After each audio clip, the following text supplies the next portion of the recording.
Surprisingly true, but Oppo has a lot of phones in their lineup, and this one right here is the Oppo A78 4G. Unfortunately, we don't have a 5G in our country yet, so companies are not willing to sell 5G phones in our country, so this is what we have. So I was actually struggling with my studies and exams, so it's all over now. Let's do it again.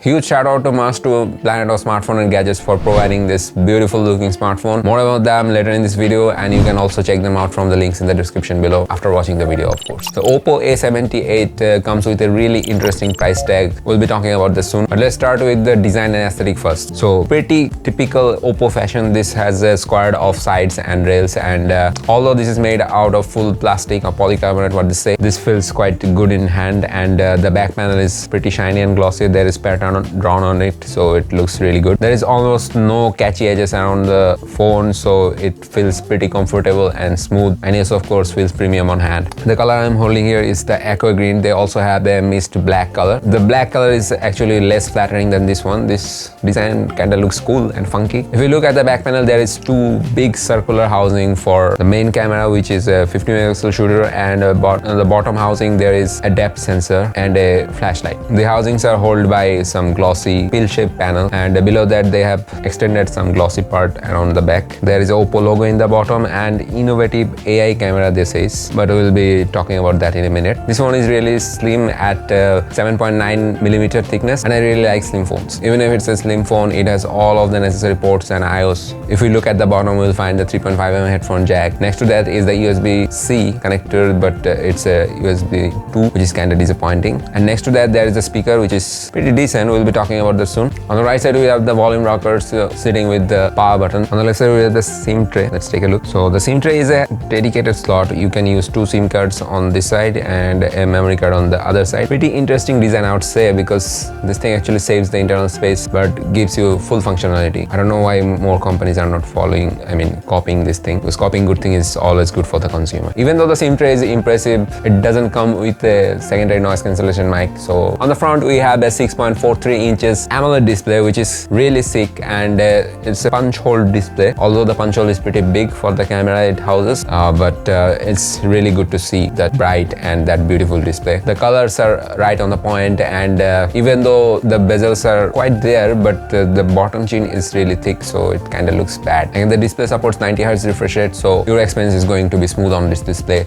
And the peak brightness is 430 nits, but in my testing I've seen in outdoor conditions the display is quite bright, and you can definitely see your display in bright daylight, not the direct sunlight, of course. The display also houses the under display fingerprint sensor, which is an optical sensor, and in my testing I've seen that the sensor is quite consistent, and it can unlock quite fast. For the storage, they have given us a UFS storage. I didn't get the information about which kind of storage it is, but in my opinion it should be UFS 2.0, which is pretty common in this category actually. And we have the RAM option of 8GB and the storage option of 128GB and 256GB. Given that you have a dedicated SD card slot, that should be plenty of storage. Under the hood, this thing is powered by a Qualcomm Snapdragon 680 processor, which is a pretty common processor for this category of smartphones, and the performance here was pretty solid. In my usage, I haven't seen any kind of lag. They have really optimized the software for this smartphone, and my experience was quite smooth on this. We have definitely tested some benchmarks. You can see the Geekbench score of this phone, and it has done a pretty respectable score out there. Really appreciate that. I've done CPU throttling test on this smartphone in outdoor condition, of course, but still it didn't throttle at all, so you can expect good thermal performance out of this, even though I haven't done a quite long of the throttling test, but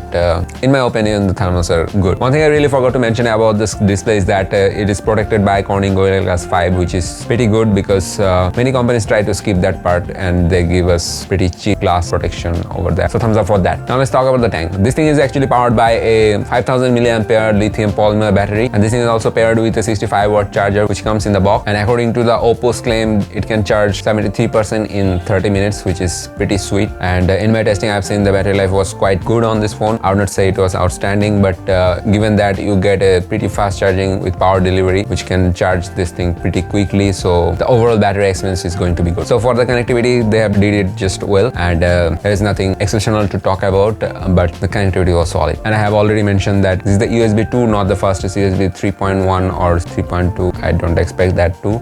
but yeah, the transfer speed won't be that great if you're using any OTG or transferring files with a cable. Now let's talk about the camera. Outside they have only one camera, I mean two cameras, because the red sensor is of no use. I don't know why Oppo is doing this again and again, but they should be changing. Like for the price tag it has come, they should be offering a ultra wide camera, because that's very useful. However, the 50 megapixel main shooter is a really good one, and it comes with the pixel dependent autofocus, which is kind of sweet, and the aperture is 1.8. We have done testing, and in our test we have taken several photos in day and night conditions. In daytime, in good lighting conditions, the photos were really good, and the sharpness was to the point, not that much over sharpened, but just to the point. Even though the colors are not that flattering, I think overall photos was really good. Now for the dynamic range, I wouldn't say that it was pretty good at dynamic range, but it could pull out decent photos. The only problem with this camera system is that it doesn't comes with a optical image stabilization, and for that reason, if your hand is shaking, that you are expecting blurry photos. There's minimal shutter lag, so you won't be bothered taking photos with this phone. Now for the nighttime shots, obviously it doesn't have OIS, so it cannot process for that long,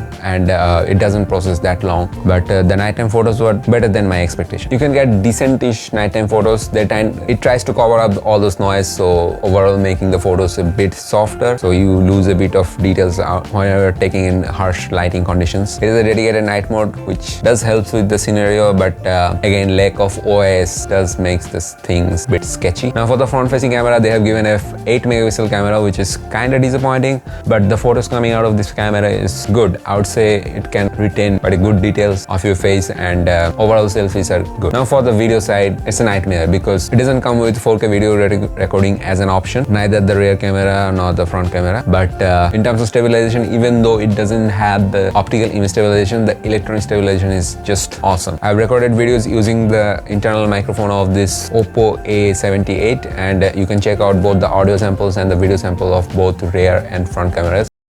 This is a front-facing video sample from this Oppo A78, and you can understand how the audio quality and the video quality is coming out of this selfie camera. You can see the exposure switching pretty abruptly, I guess. No. The exposure is kind of consistent, so that's a really good thing to see in this phone. Now we're checking out the rear camera's video, and it's kept at 1080p max, which is kind of disappointing. It doesn't come with optical image stabilization, but the electronic image stabilization doing a great job here. And here the video samples are coming out of it, and I'm just walking. Let me have a run a bit. Now I would say the stabilization is quite solid out of this.